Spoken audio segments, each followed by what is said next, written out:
Hi, this is cartoonist Dan Lietha, and today I want to warn you about some cartoons that I think have a dangerous aspect to them.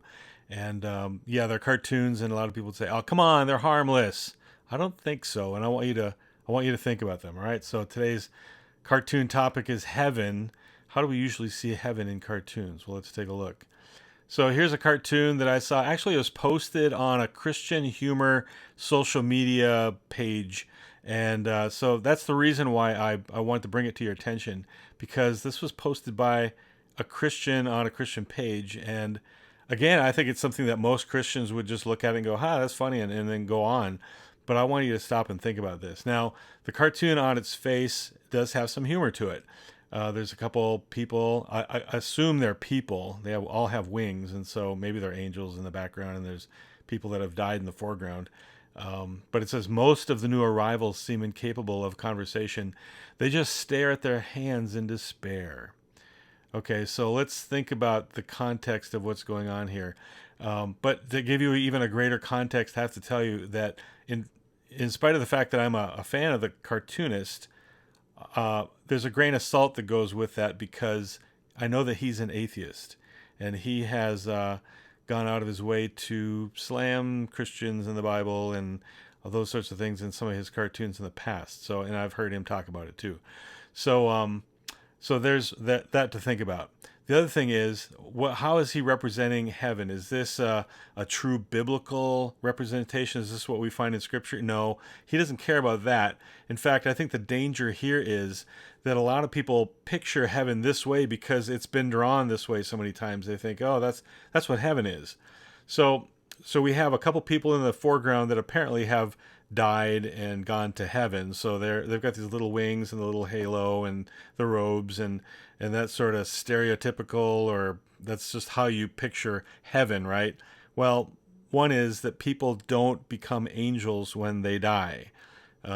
Angels and people are very, very different. So when someone dies, don't say heaven needed another angel, because that's not biblical at all. And I'm glad that I'm not going to be an angel when I go to heaven. The other thing is that those two people, angels or people in the background, that are making the comment about these two people in the foreground, they're noticing that, one, these people are obsessed with not having their cell phone that they had on Earth, and so they're sad about not having their phones. Is heaven a place that any of us is going to be sad? Is that a place that it'll be so boring and dull that if we don't have a phone, we're like, oh, bummed out that I'm in heaven. What else do I have to do? I don't have my phone. It's such a rip on heaven. What people want you to think about what heaven is going to be. There's a kind of a common myth, or a way of thinking of heaven, that it's just going to be boring. Here's another cartoon that I want to show you from a cartoonist that, again, I'm a fan of, but sadly I believe that he's an atheist as well, Gary Larson. And this Far Side cartoon came out many, many years ago. And so it's kind of the same thing. There's a guy sitting on the cloud. He's got his wings and his halo. Again, we're not going to be angels when we die. And so he's sitting on a cloud, and he's just bored to tears. Wish I'd brought a magazine. And so people laugh at that. And that, again, I would assume that this one's probably made its way around on Christian websites and social media and stuff like that too.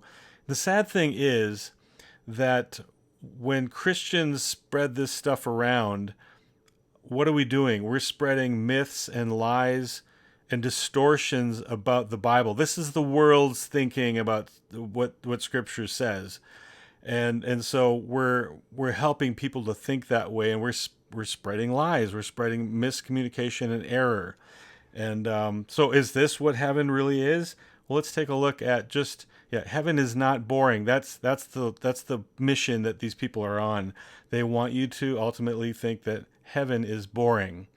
And think about this: you're out witnessing, and you're telling people, say you ask them a question: when you die, do you know that you're going to be going to heaven? Or I would like you to go to heaven. How do you know that you're going to get there? And so when you're talking about heaven, what if someone stares at you in the face and goes, heaven, why would I want to go there? That's boring. And that's what a lot of people, sadly, I think, are thinking about heaven, about what happens after this life if they believe in heaven. So it's an ad campaign to diss heaven, to distort what heaven is and make it non-attractive. It's an anti-gospel way of thinking, ultimately. All right.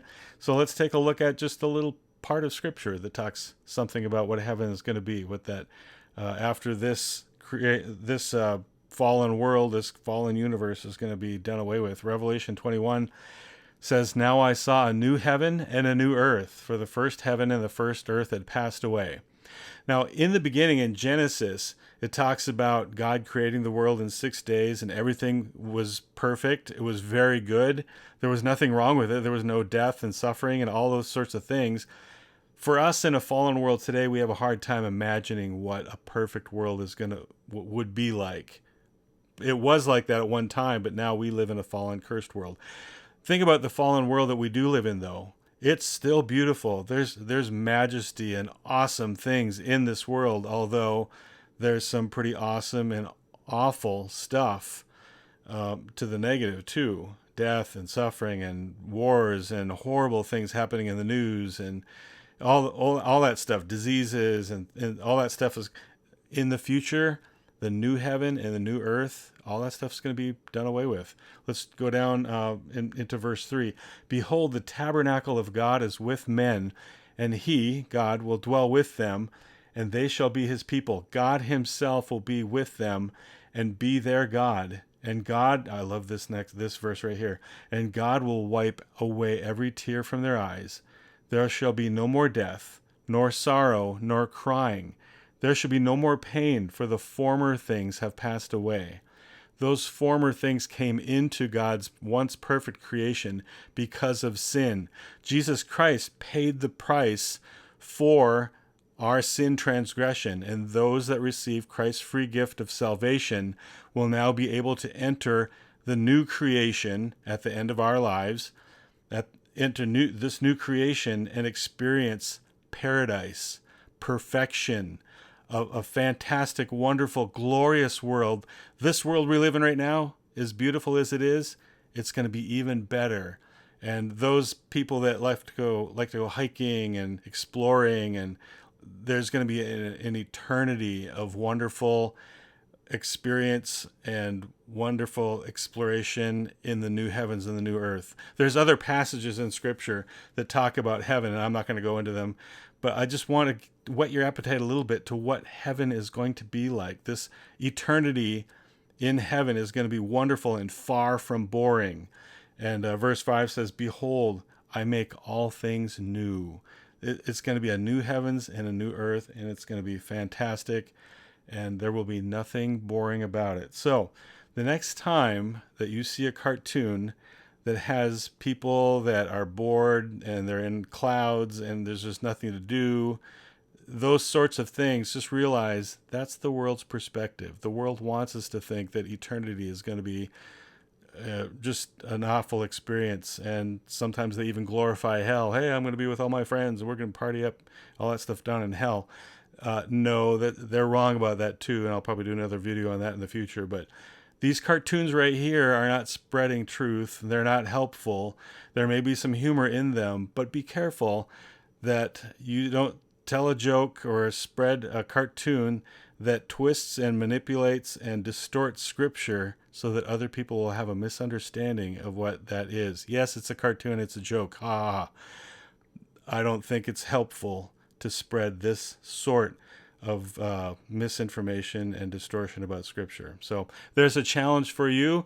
Let me know what you think in the comments below. Like and subscribe, please. And I hope to do more cartoons like this in the future. And again, this is Dan Lietha. Thanks for watching.